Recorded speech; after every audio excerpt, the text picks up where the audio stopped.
मुरादाबाद में गरजे सीएम योगी, कहा तत्कालीन सरकार ने आम नागरिक भय के माहौल में जीवन जीने को थी मजबूर। उत्तर प्रदेश के मुख्यमंत्री योगी आदित्यनाथ सोमवार को मुरादाबाद पहुंचे।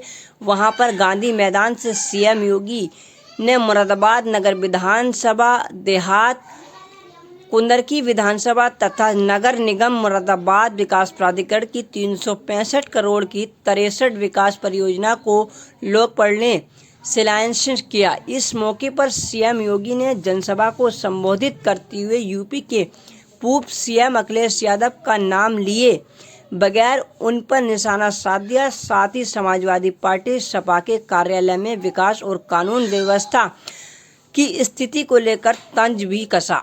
इसके अलावा सीएम योगी ने विभिन्न योजनाओं के लाभार्थियों को प्रमाण पत्र सौंपे और दानवीर भामसा की जयंती पर आयोजित व्यापारी कल्याण दिवस पर व्यापारी को सम्मान पत्र वितरण किया। इसके बाद सीएम योगी ने जनसभा को संबोधित करते हुए सीएम ने लाइनपाड़ क्षेत्र का नाम दाऊ दयाल नगर रखने, गुरु वंशविश्रे और कॉरिडोर बनाने की घोषणा भी की। सीएम योगी ने अपने संबोधन की शुरुआत पीतल नगरी मुरादाबाद गुरु जन्मेश की पावन साधना स्थली और भारत की आज़ादी के क्रांतिकारियों की धरती को नमन करते हुए कहा।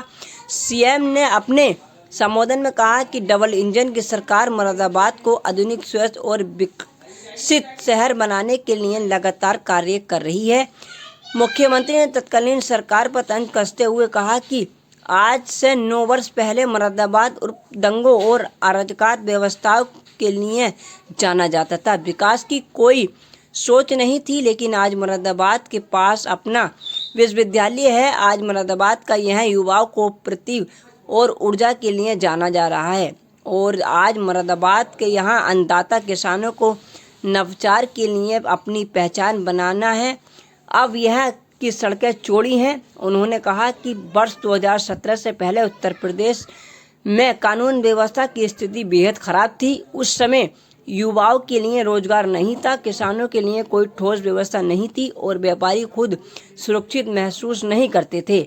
सीएम ने कहा कि इस दौर में प्रदेश के एक कहावत चल पड़ी थी कि देख सपाई बिटिया घबराई। उनका कहना था कि यह उस समय की कानून व्यवस्था और सुरक्षा का प्रतीक बन गई। उन्होंने आरोप लगाया कि अपराधियों को मनोबल बढ़ा हुआ था और आम नागरिक को वह माहौल जीवन जीने को मजबूर थे। मुख्यमंत्री योगी ने आगे कहा कि प्रधानमंत्री नरेंद्र मोदी के नेतृत्व में डबल इंजन सरकार के प्रयासों के प्रदेश में कानून का राज स्थापित हुआ है। आज व्यापारी सुरक्षित वातावरण में कारोबार कर रहे हैं, बेटियां खुद को पहले से ज़्यादा सुरक्षित महसूस कर रही हैं और प्रदेश विकास, सुशासन तथा निवेश की पहचान बन चुकी है। इन परियोजनाओं के भी लोकार्पण और शिलान्यास के अवसर पर हृदय से बधाई देता हूं। बहनों और भाइयों,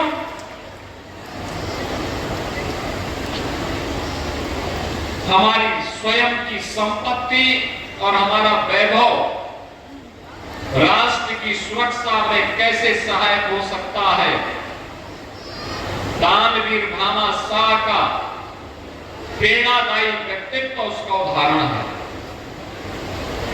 याद करिए, हल्दी घाटी के युद्ध में तत्कालीन परिस्थितियों को देखते हुए जब महाराणा प्रताप को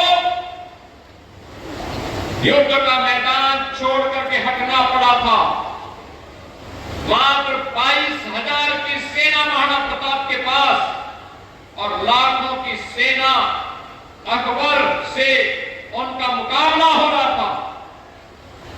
उस युद्ध में अंतिम क्षण की घटना के कारण कुछ ऐसा घटित हुआ कि महाराणा प्रताप को युद्ध का मैदान छोड़ करके जंगल की ओर पलायन करना पड़ा था। लेकिन हल्दी घाटी से प्रारंभ हुआ भारत के स्वाभिमान और विदेशी आक्रांताओं के खिलाफ लड़ाई बंद नहीं हुई। अरावली की जंगलों में लड़ाई लड़ती रही और एक समय ऐसा भी आया जब महाराणा प्रताप के पास इस युद्ध को लड़ने के लिए कुछ भी नहीं रह गया था।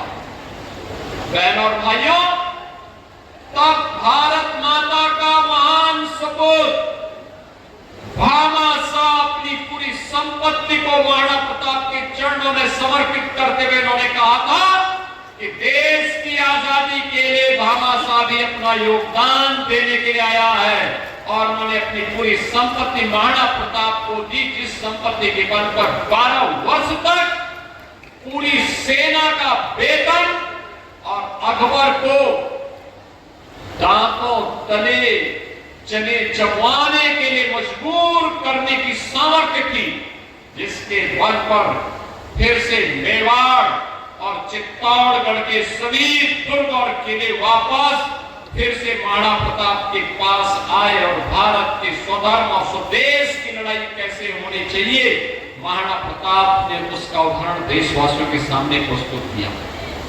ऐसे दानवीर भामा शाह की पावन जयंती के अवसर पर ऐसे महान त्यागी, ऐसे महान तपस्वी, ऐसे महान दानवीर भामा शाह जी की स्मृतियों को नमन करते हुए विनम्र श्रद्धांजलि अर्पित करता हूं।